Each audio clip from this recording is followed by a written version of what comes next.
yourself to look over to grab that. Ask the captain. First of all, you should have wrote down the address. All right, don't try to memorize that stuff. And you're a sergeant, you better have a pen, better have a piece of paper. Write down your addresses.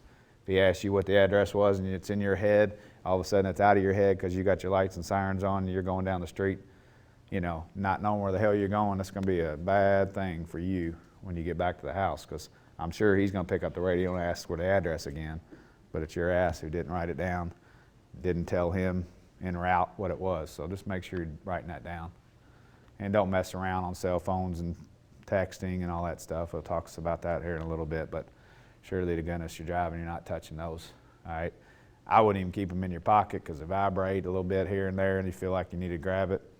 Put it somewhere in the cab, secure, where it's just ready for you when you get off the apparatus if you need to call family or whatever. Talks about this again 2 or 3 more times. It talks about it on there. I'll be skipping through that. And again, there it is. We got city laws, Louisville Fire Department laws. We got state laws, NFPA laws. We'll talk about a little bit of that here in a little bit. Objective 2, here they are. We need to be familiar with all our traffic laws of what we can do as an emergency driver. All right, talks about them here next, but what's our over the speed limit allowed miles per hour? All right, and then we're going through an intersection and it's not a red light, it's a green light, but how fast should you be going? All right, and then obviously red lights, talks about that here in a little bit. You need to come to a complete stop, everybody knows that. All right, that one video showed there, they creeped out and they got hit. All right, stop, look, then go. All right, once everybody's stopped. We can do these, a little bit of exemptions like we talked about, speed limits, direction of travel, turns, and parking, okay? We have consequences for violating laws. We can be held responsible, okay? I'm checking people off, probably checked about 300 people off in the last 5 or 6 years I've been here. All right, something happens out on the street, 5 or 10 years from now when I'm gone, I don't know. It may come back to me. I may be in court too. So obviously you guys will, probably your captain, who knows about, chief, everybody could be in trouble. So just make sure you're being very careful out there.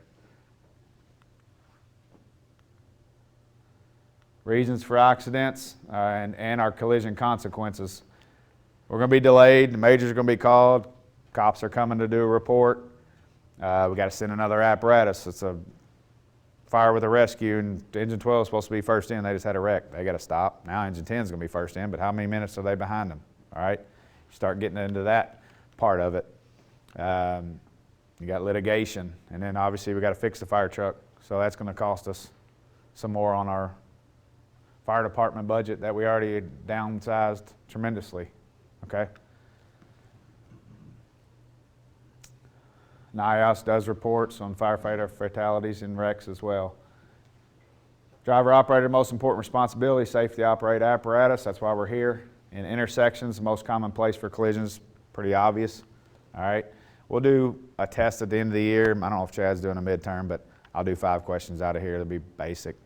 Next week will be 5 questions from that person. Captain Cruz is teaching it.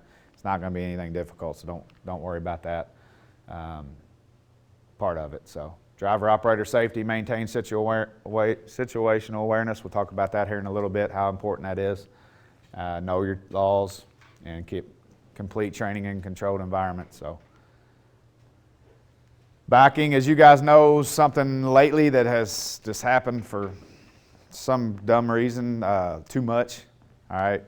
I mean, everybody knows kind of probably some of the situation. We hit a fire hydrant, we've hit a fire house wall lately, and drivers, yes, it's their fault, but hopefully you guys are getting out of the apparatus, helping each other, backing them up, and getting them with their hand signals or the buzzers backed up, okay? We don't want anybody getting hurt, as this talks about. Nobody getting killed, especially backing up a damn apparatus, civilian or a firefighter, all right? Many actions consider reckless when driving apparatus, too fast. All right, read over these real quick. Turning too sharp, on turns going too fast. I mean, don't go fast where you're gonna row one of these things over. As you guys know, they're heavy and somebody's gonna get hurt. All right.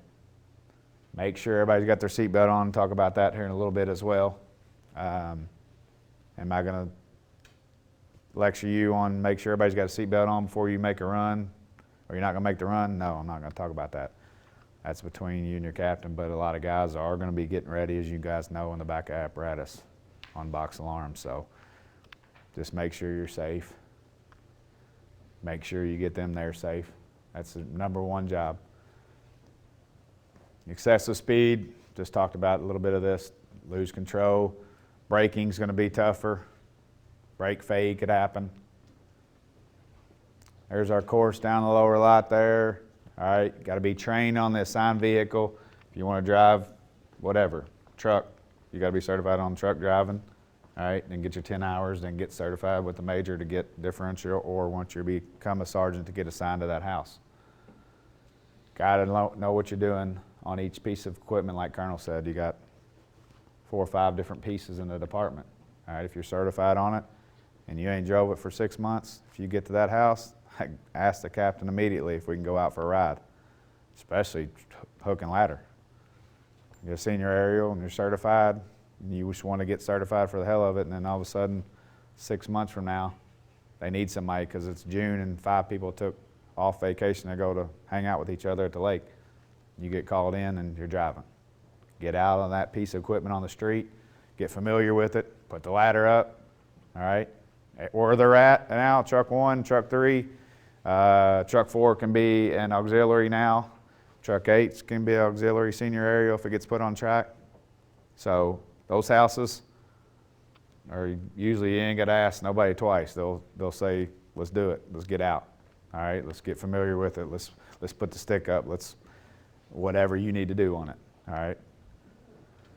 We're not going to be in charge of overloading or modifying anything. The shop can modify, as we know. You got nice pieces of wood in some of those apparatuses where we can hang our equipment in there. All right, that's them. That's already known by Major Downs in the shop and Colonel Croney when he used to be there to know the weight of what the apparatus can be. So we ain't modifying nothing. So do not be doing that. All right, it can be unsafe. Pre-trip inspections, all right, talks about mechanical failure. We got to do our checks, all right, red book. I'm not going to get too much into that, but we got our red book checks. You got certain weekly checks you got to do on your days. Everybody knows that. You're doing your daily checks on it. Just make sure you're doing that so we don't have any kind of mechanical failure. If you do, don't be scared if it's 5 o'clock and you make a run and get back and something's wrong with that piece of apparatus and you know it's out of service criteria. Tell the captain, we got to do changeover. So don't be acting like it's not a big deal and we'll all wait till 8 o'clock the next morning. All right, don't do that. We get too many young guys in here anyway, so you shouldn't be even thinking about that. I know 25-year sergeant out there, maybe, hey, we'll be all right. It's just this little thing here, and that happens maybe, but not with you guys here. We got everybody pretty much under 4 or 5 years except a few of y'all. We got very great Seagrave apparatuses, in my opinion. All right, I know you guys got KMEs and had a few little issues with them, but they were saying. But I think having a shop that's LFD as well, it's pretty awesome. I think they care about us, want our pieces of equipment on that are, you know, rolling out the door, 100% ready. We got a major who's one of us, as you guys know, down there in charge of it. So I do like that about, you know, if we got a problem, they're going to fix it, and they're going to fix it well. So not go too much into that. This is a good one. All right, whatever. You stayed out till 5 a.m. drinking. I wouldn't drive. I'd talk to the captain about it. You got other things here if you're taking prescriptions, personal issues, death in the family, illness, depression, fatigue, any of that stuff. If you feel like you're not fit for driving, talk to the captain, all right? If you're getting diffed that day and it's got another fireman right beside you and you got one of these things going on, if you need to tell him to take the diff that day, Tell them to take the diff. It's not a big a deal. All right, $24 ain't worth having something happen to you or your crew or civilian out there, okay, or the apparatus itself.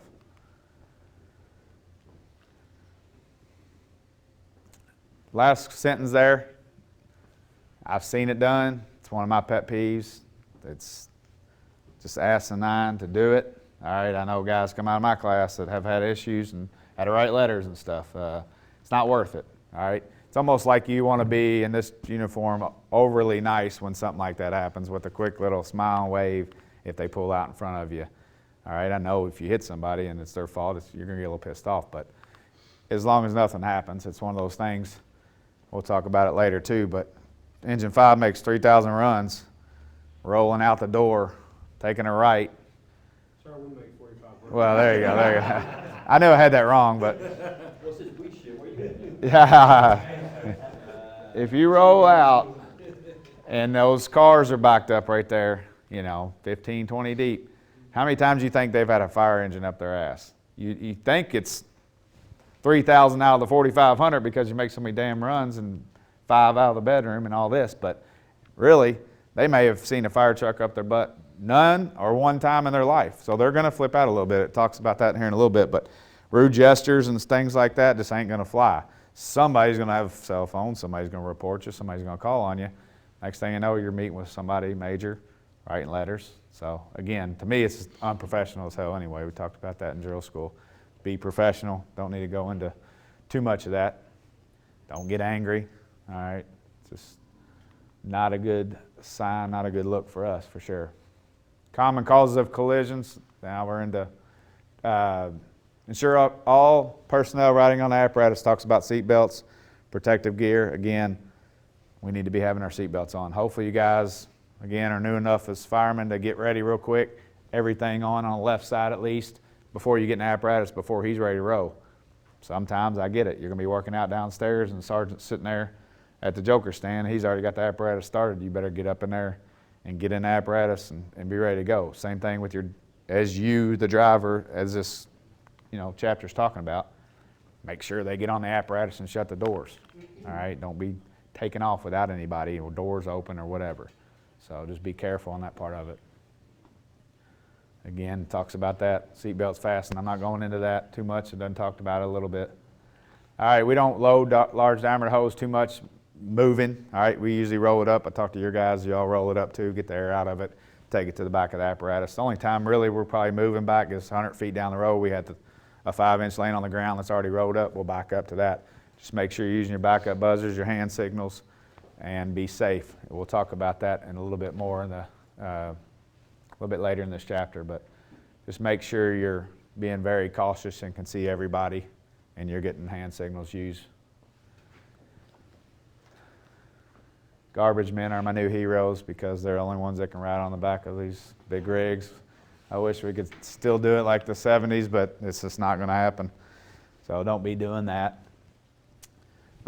We actually, probably me and Trenholm, I don't know, had some open cabs when we were still newer. Now they're pretty much all gone. All right, the senior area out here that's assigned to us at the Fire Academy, if you've never seen one, that's kind of what they look like. Now, I would make sure somebody had their seatbelt on if you were driving one of those down the road in an open cab, but we don't have to worry about that. All right, talks about tiller. I'll switch through a few of these pretty quick, but obviously, again, we got truck 1 and truck 3 with a couple auxiliaries that can be put on. So we'll go over a little bit. We did not have, I don't know if Corey had this or not, but we didn't have headsets to talk to each other. When I got it certified on truck 1, I had the little buzzer to buzz and communicate. That's it. So backing up, you couldn't talk. Going forward on runs, you couldn't talk. So nowadays, we got those. It's a good thing. You can communicate a little bit with your partner. It's a lot better than just sitting back there with no brakes and a buzzer. So make sure you're putting your seatbelt on there. I think everybody's seen the lower lot. Truck 3 had that accident a couple years ago. We didn't have our seatbelt on the rear of that tiller. I'm sure we'd be either very injured badly or even death would have occurred, I think, in that incident. So just make sure you're doing that. Not going to go too much into this. That's your all's calls on this. This is a good one. Destination and route of travel. Road closings, you should get notified, but if you don't, all right, traffic congestions, you can't control that sometimes. You better be ready to know your district to take a right turn when you were supposed to go straight 5 more blocks, all right? You better be able to go right and then be able to kick back left somehow, some way up the road to get back to your destination for your run, all right? Make sure you do that.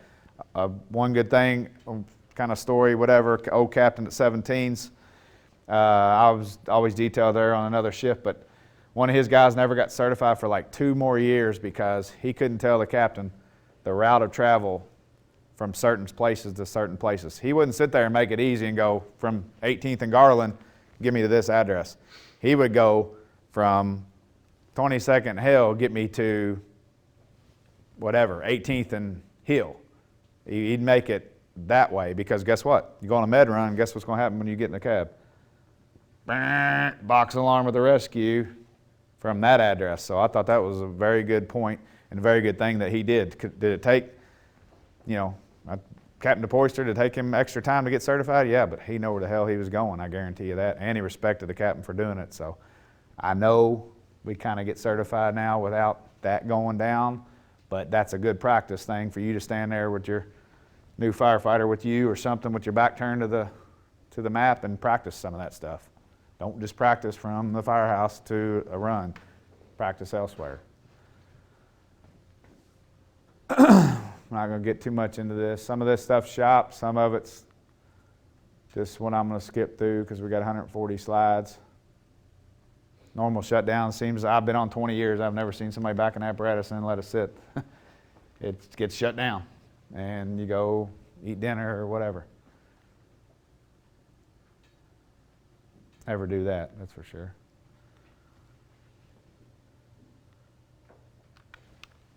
Mirrors, all right, you're driving for the first day, you're getting diff first day, or you're a real sergeant at this point. Make sure you check your mirrors, get your partner, firefighter, or whatever to adjust them for you as you're sitting in the cab. It's not a hard one. Check your blind spots, walk around with the firefighter, have him check. Talks about it a little bit later, but make sure you keep a rag, all right, where you can wipe it down if it's raining or gets foggy or whatever, smears up with dirt and whatever. So make sure you have clean mirrors are your friend. If you can't use your mirrors, you can't drive an apparatus. You got to be able to back up and use your mirrors. So I'm not going to talk about that too much. This is a good one.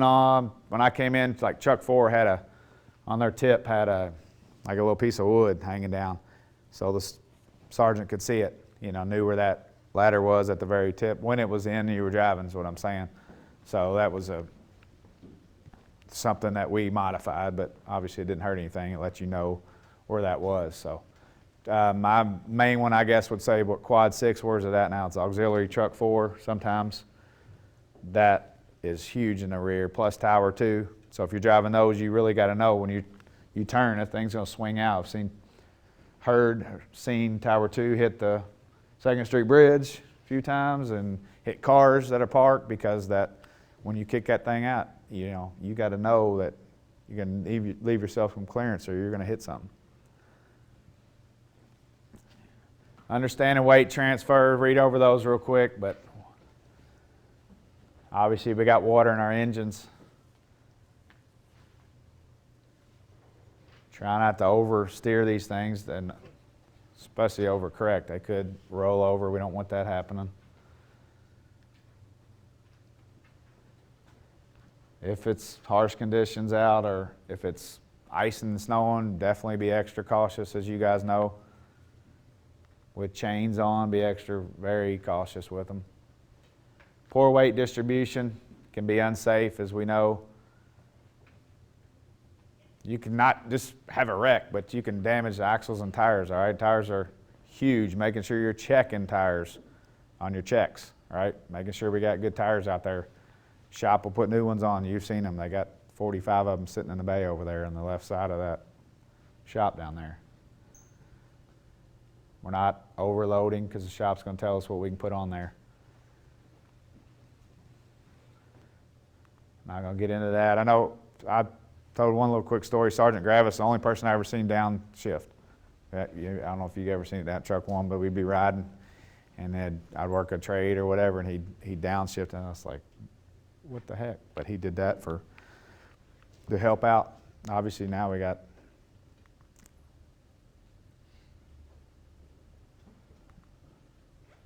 trying to get back to, I think it's hand signals. Oh no, this is a good one. Yeah, bridges and overpasses, railroad tracks. Make sure you know your clearances. Somebody said in the West End there was one that was wrongly marked, a couple inches. I guess they added some blacktop or something, and it raised it up a little, street up a little bit, and your sign's still the same. So make sure your clearances are in your district, you know them, and even some of them out of your district, you need to know them. If you need to stop and get somebody out and spot you getting underneath one of them, do it, all right? Make sure you're doing that. Don't stop on railroad tracks. Some of this talks about that. Know where your railroad tracks are too, because if you got a train, you're going to go around it somewhere. You better know how to get around it and not have that same train going down the same tracks, all right? Adverse weather conditions. Colonel Croney went over the Jake brake, so that was something, you know, back in the day, same thing I did 19 years ago. Turn it off if it's raining. Nowadays, we got better equipment, all right, that we can actually leave on, and it still helps us in the rain conditions. And I know he mentioned snow and ice is different, so make sure you know what you're doing on those.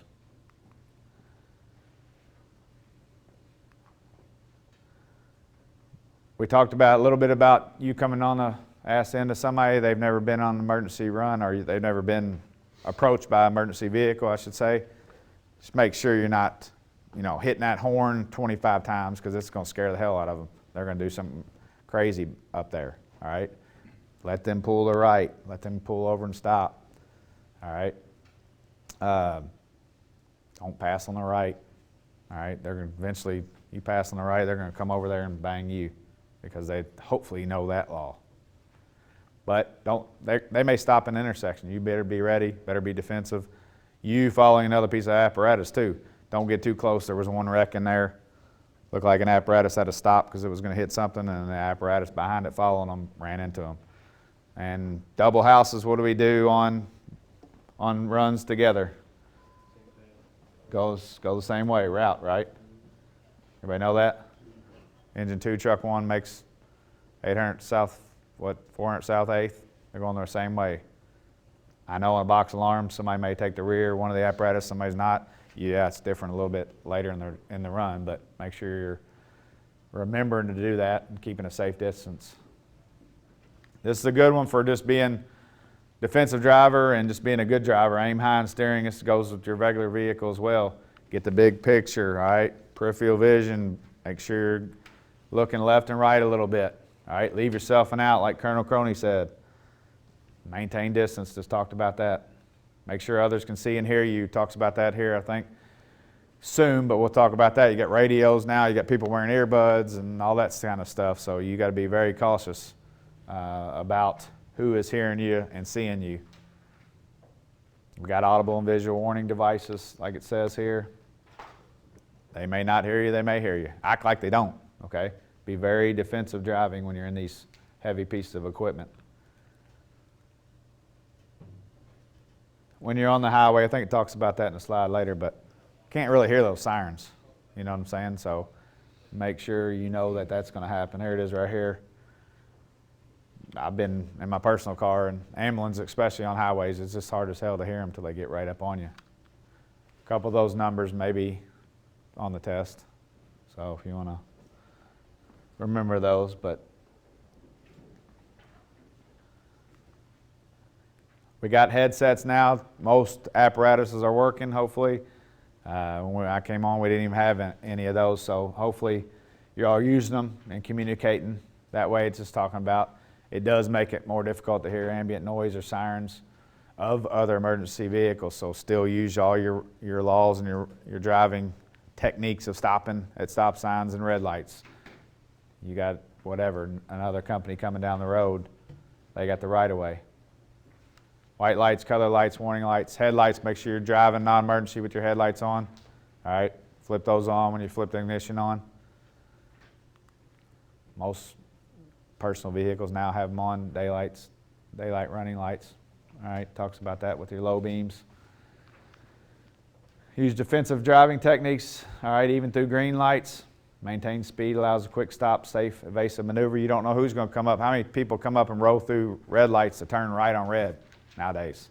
All right, that's a big one. You got a green light, but they didn't see you, they didn't hear you. They're coming up at their red light, and they're going to take a quick right on red. You better be ready to check them out and be ready to make a slow down and stop. Complete stop, we all know that on red lights.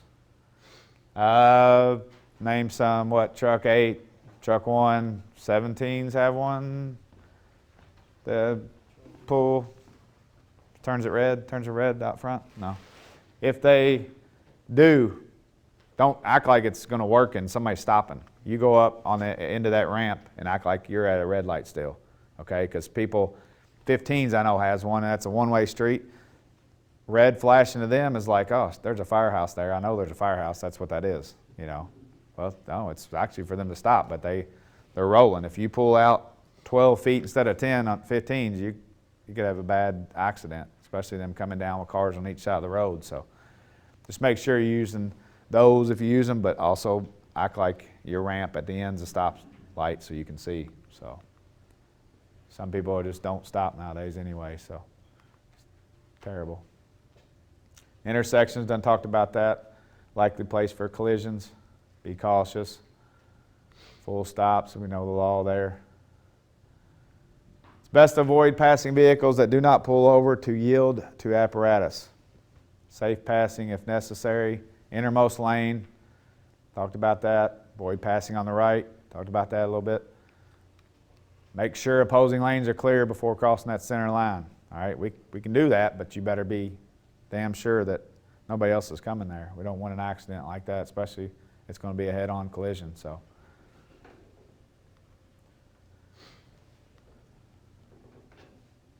stopping and braking. We got heavy. What did Colonel say? 40,000 to 70,000 pounds, pretty much our weights. All right, those take a while to stop. So we do not want to make one of these apparatuses skid. It shows a little slide here of a picture of a EKU actually has this. I think it's coming up. All these are factors.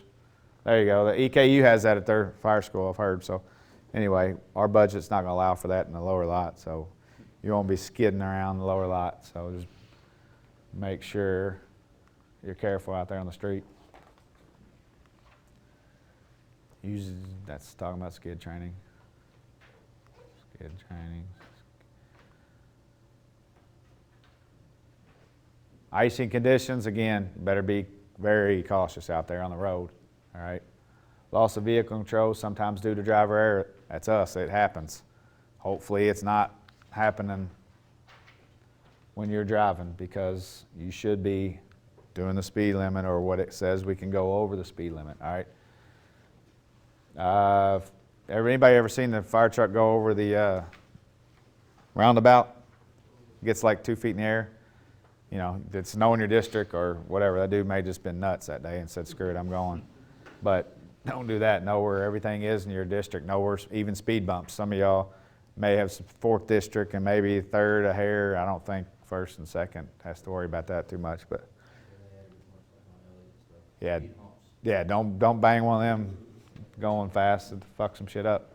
That leads into one thing. I've seen 19s have 1,000 feet of 5-inch off. I've seen engine 6 have 1,000 feet of 5-inch off on the expressways. You're driving these apparatus engine, I get up there and check, you know, make sure your coupling and your tools that are wrapped up in there are back safe. If you got, talks about that in a second, but if you got a spider net or you got a tarp or you got nothing back there, that's, we seem to have a little bit of everything on our engines. Make sure that's secured back up towards the front of the apparatus, if you know what I mean. Most of you all have a rope, or most of you have a something rigged up where you can pull that off towards you instead of getting up in there to grab it. That's hanging off. So make sure that's one. You don't want that to happen. So 19s, actually, there was 3 different cars that had issues and wrecks, and one of them actually started on fire. That was back. 19s was a mile and a half up the road where they finally stopped and pulled over. People were hitting each other because they were trying to avoid the 5-inch hose and couplings. And a car started on fire, and me and Captain Ballard rode past and had to figure that out. I think 22s ended up coming up there and putting it out, or 6s, I forget what it was. But won't get into ABS too much.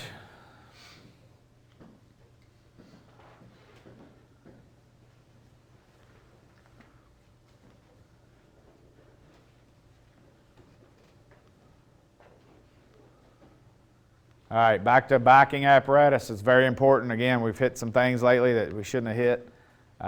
Follow safety guidelines. We got a buzzers, or the beeper there for you. We got our guys doing hand signals. Make sure we're doing that. Backup camera on tower 2 is not working, I heard. So that's another one that, even if you had that, you still need your spotters back there, like we're talking about in this little area here. Just make sure you're doing it right. If you're on the highway, get your vest on, all right? If you're on the street, pulling into that, back in the bay, you're not going to have these guys putting a vest on, but hell, hopefully you got 2 guys, one on each side, all right, backing you up. It's not worth it for 30 seconds of time. It's worth them getting out and backing you up, not have you hit anything or get somebody killed like it talks about right here, or injured. Talks about spotters again. It's pretty important thing that we do on the street, and we do going obviously back into our firehouse to get ready for the next run. If you got a glare, sun, certain time of the day, be extra cautious. If you can't see your guy it talks about, make sure you can see him before you back the apparatus up. Just stop. You may have a 20-year firefighter walk back with his hawks on. You're backing the apparatus. He's walking into the bay right here. Start taking the night hawks off. He's not even looking. Don't back the apparatus up. Don't be a dick about saying anything to him besides, sir, could you please back me up into the bay and get us in here safe? That's all you can do. I would not back that apparatus up if nobody's giving you a signal or nobody's holding that beeper. I get it. You guys got a lot of guys that walk back with the beeper in their hand like that. It's not hard to walk like this. All right, stay clear off to one side or the other of it when you're backing it up. That talked about taking a towel with you on, hopefully there's one in the apparatus, of all the apparatus anyway, if you need it for your mirrors. So this spotter guy's doing his hand signals.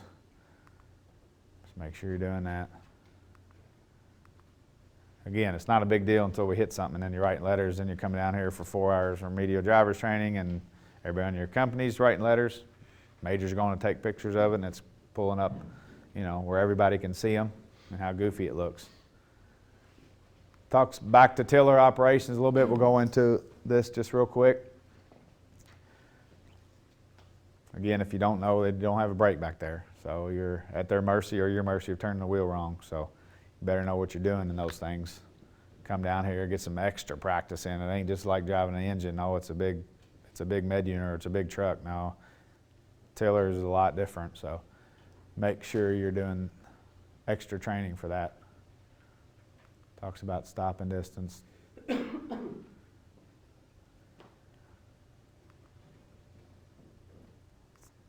lot of times you have a good driver or a bad driver in the front and you're in the back. It happened to me when I first got certified. They kept telling me, oh, he takes turns tight, or he'll take the turns like he's driving a semi-tractor trailer. Go up wide and turn where you just hang straight.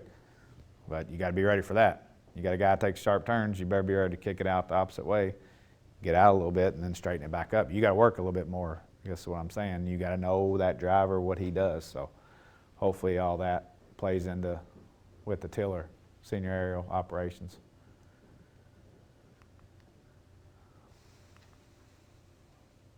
We went over most of this. Written test, practice test. All right, safety of the work environment be improved by encouraging good practices with compartment doors. Don't step on the doors. I think it talks about that here. Don't leave them open. All right, always shut them after you're done with them. When you're leaving a fire, you're the acting sergeant. Do a walk around, right? Check your doors. Check stuff on the back of the apparatus on the tailboard. Check chocks. You may not have put the chocks out. Somebody put them out. guess what? That ain't gonna be good. And you start flooring it and go run over one of those. Don't step on them like it says here. You can get hurt. Again, basic stuff. Second person presence when you're up top. Slip resistant. 3 points of contact. Wear a helmet if you're up there. All hoses secured to apparatus. All right,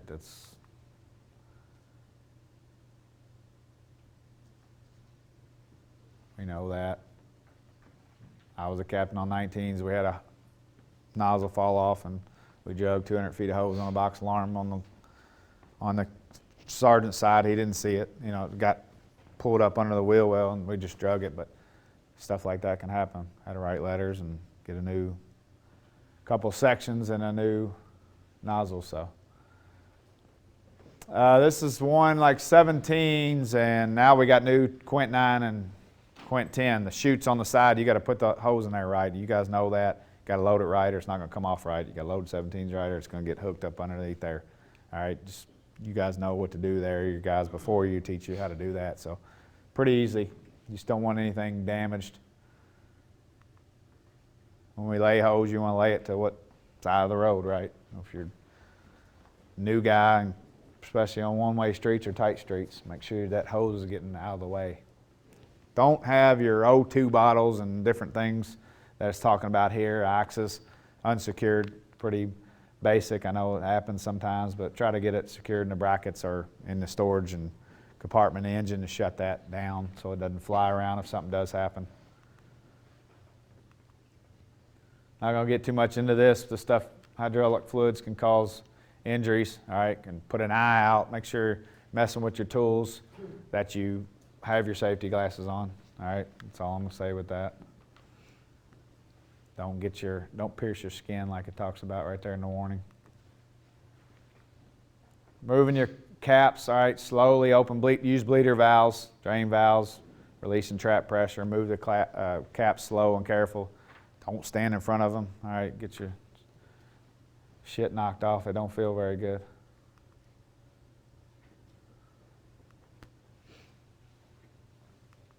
Same stuff right there. All right, this summary. In closing, I mean, you guys know, we just talked about it, Colonel Croney talked about it. You're running your houses as a sergeant. You're in charge of, getting everything cleaned up. Your captain doesn't need to be involved in that or have to tell you to, hey, did you wash the pumper today? If it ain't gonna rain, wash the pumper. If it's gonna rain, wash the pumper. What the hell does it matter? All right? If it's pouring down rain, I get it. Probably not gonna wash the pumper. But just little shit like that, you got to figure it out. Hopefully your firefighters before you have helped you learn the process of it. It's not a science. It's not 100%. We got to do this or 100%. We don't have to do that. Same thing with the fire service. All right.